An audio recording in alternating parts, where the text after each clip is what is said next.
study about an example of non-NTA in the Republic of Moldova. We are from Romania. Moldova is the cross-border country, and so we found there an interesting example. The example is the Bulgarian minority of Republic of Moldova. We propose to identify the elements of a model of NTA for Republic of Moldova, and as I said, with special focus on the Bulgarian minority.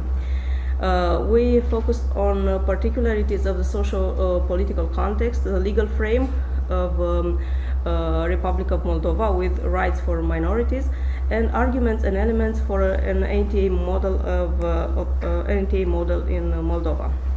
Here you can see the population of Republic of Moldova. It declared its independence in 1991. At the time they had a population of over 4 million people, which through time has decreased due to migration, and today they are at 2.6 million. 75% of the population is formed of Moldovans or Romanians. They consider themselves as Romanians, and the rest of them are Ukrainian, Russians, Gagauz, Bulgarians, and others. As you can see, Bulgarian have almost 2%, and we have to say that this percent has been constant from 1991 to our days. So they are 2% of the population they were then, and as they are now. I would like to mention on the Article 110 from the Constitution of Republic of Moldova, where it is specified that the territory of Republic of Moldova has also, if you first paragraph, the autonomous territorial unit of Gagauzia, yes, and second paragraph they talk about Transnistria, the possibility of Transnistria to gain also territorial autonomy.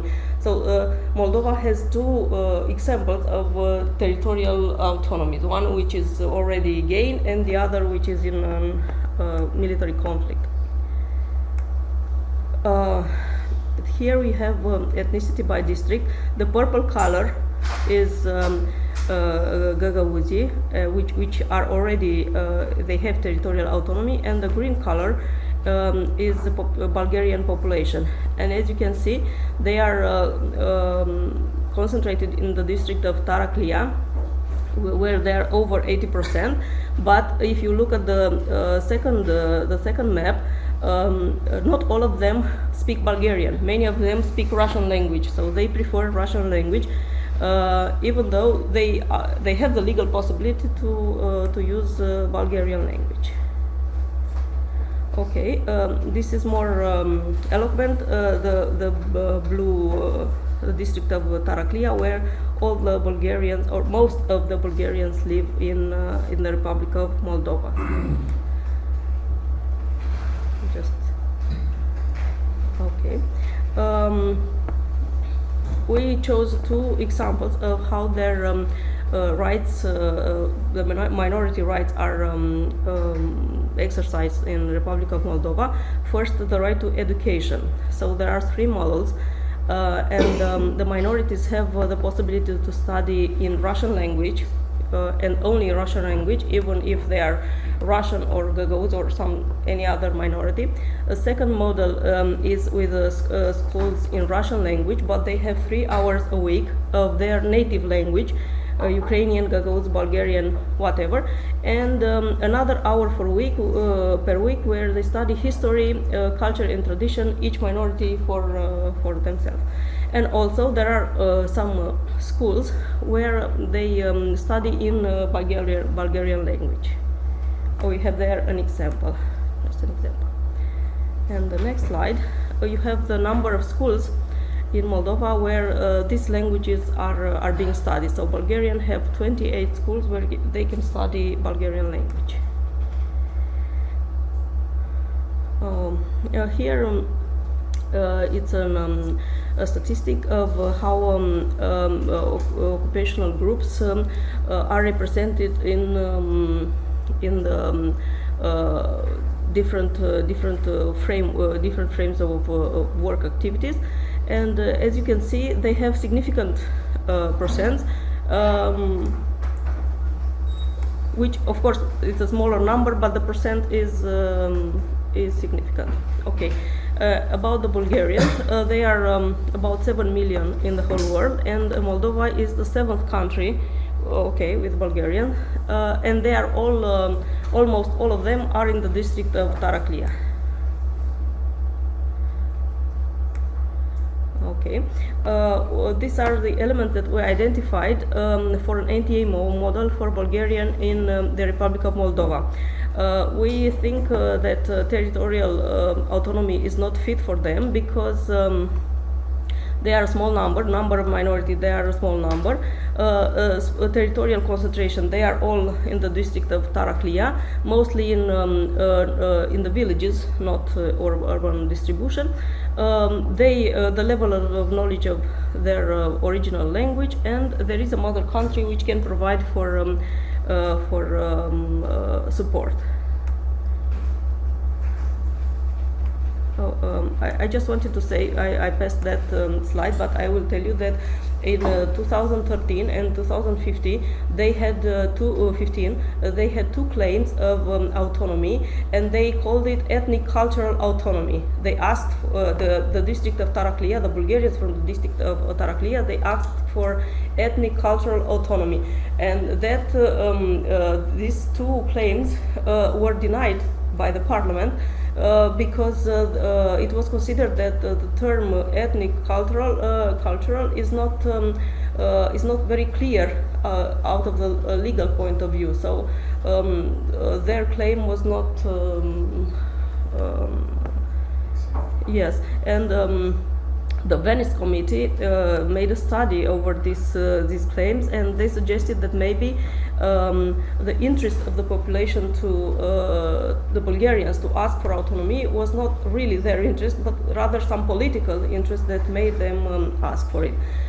We also think that Taraklia district has no financial resources to declare its autonomy, as if you see, it's around 40% of their income, that is their income, and the rest they are provided by the state.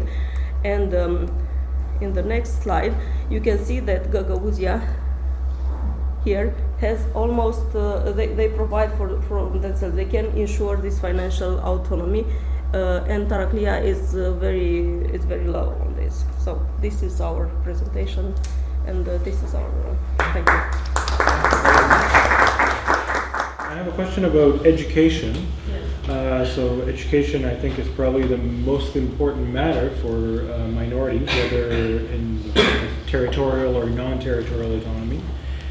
And so you mentioned these three models that are available in Moldova, and then you also mentioned that there's currently 28 schools where Bulgarian and/or Russian is used.